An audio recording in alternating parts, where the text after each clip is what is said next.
My father's name was Martin Mahan Schaffner. My mother's name was Marion Beatty Schaffner. I have one brother. He's 6 years younger than I am. He lives in Phoenix, Arizona now. James Martin Schaffner. Well, my father was a farmer. He was born and raised in Prairie Grove. My mother was born and raised in Lincoln, Arkansas.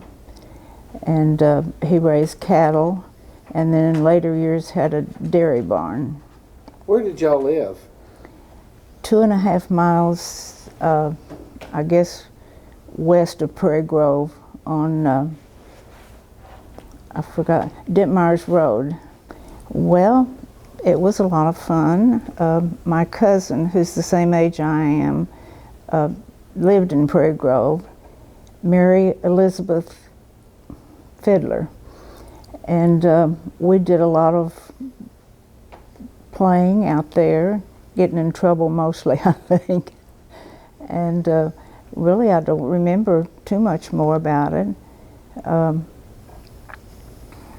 We didn't have to do much work, that's for sure. I think we picked strawberries one time and got a nickel a quart, and that was the end of our strawberry picking. We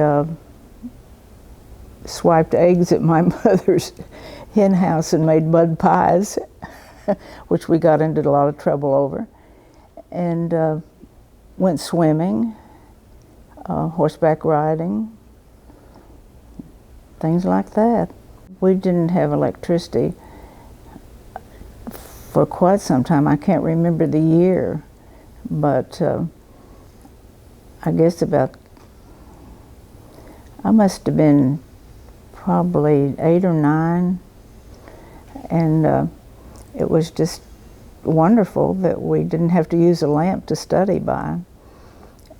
There was just one line with a light bulb hanging in each room. And we may have had a radio, but I'm not sure. I'm sure we did in later years. But we didn't have a refrigerator or anything like that. It was after, of course, after electricity. My mother had a wash machine, and I think before that, out on the back porch, that she just poured water in, heated the water on the stove. And but after we got the wash machine and the refrigerator, and I've forgotten what else. It was years before we had a television. I moved to California in 1953 and sent money back to my folks to buy a TV. Worked at Douglas Aircraft for 10 years. And then my husband and I moved back here. I got married out there. And my husband and I moved back to Prairie Grove in 1966. We moved in with my mother and grandmother. My father had passed away by then, out on the farm. And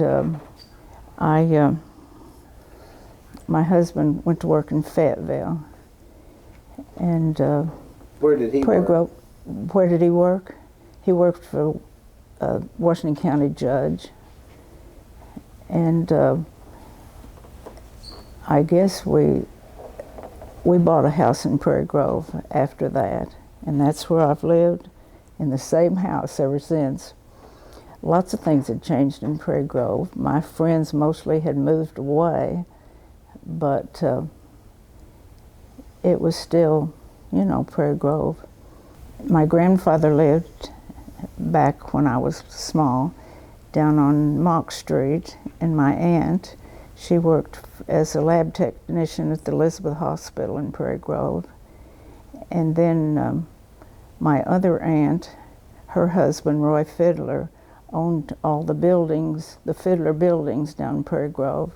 She had a little dress shop there. So I had a lot of family here. We went to the Methodist Church. I went from the 1st grade till the 12th grade in Prairie Grove School. So we went till the 6th grade in grade school and then moved it over to the high school. It was a 3-story brick building with the stairs going all the way up. I don't think we used the 3rd story, but It was, I think it was used for storage, and it was old. The heating was bad because when the weather was bad, we didn't get to go to school. Miss Holmes, and I think she was our music, I know she was our study hall teacher, maybe English teacher. Ms. Long, can't remember, Mr. Cornwell was our superintendent at one time. And then there was a Mr. Sloan that was also a superintendent. So I went through a lot of the superintendents through the years. 2 drugstores, Carmen and the Sterling, and Rutherford's grocery store, and I worked there when I was in high school. We had a program called Diversified Occupation, I think, where we worked in the afternoon at one of the stores downtown.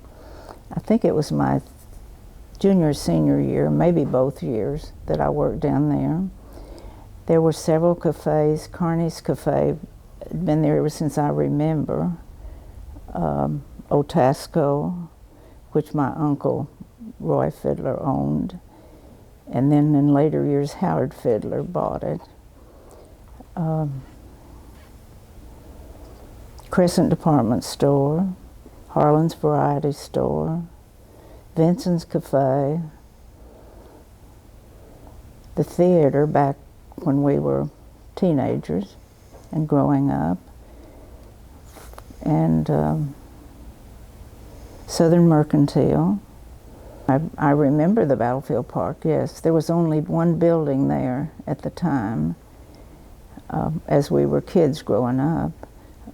I think we probably, had picnics and things. And then, of course, in later years, it was the Clothesline Fair after we moved back here. We went to it, of course, every year. My mother worked at the telephone office for she and my grandmother had the telephone office before I was born. And then after we moved to the farm, I think my grandmother went to Lincoln to run the telephone office there. My mother worked at the Prairie Grove telephone office. And after, I guess she went back to work in 1948 and worked there, I think, until they got the new telephone office and the digital, and not the old switchboard. Grandmother had the telephone office in Lincoln. She used to let me answer the calls sometimes. And how did it work? Tell me about it. You just plugged it in and said, "Number, please," and they'd say, "Ring Sam Jones," and you knew all the numbers on the switchboard. You didn't know it by number.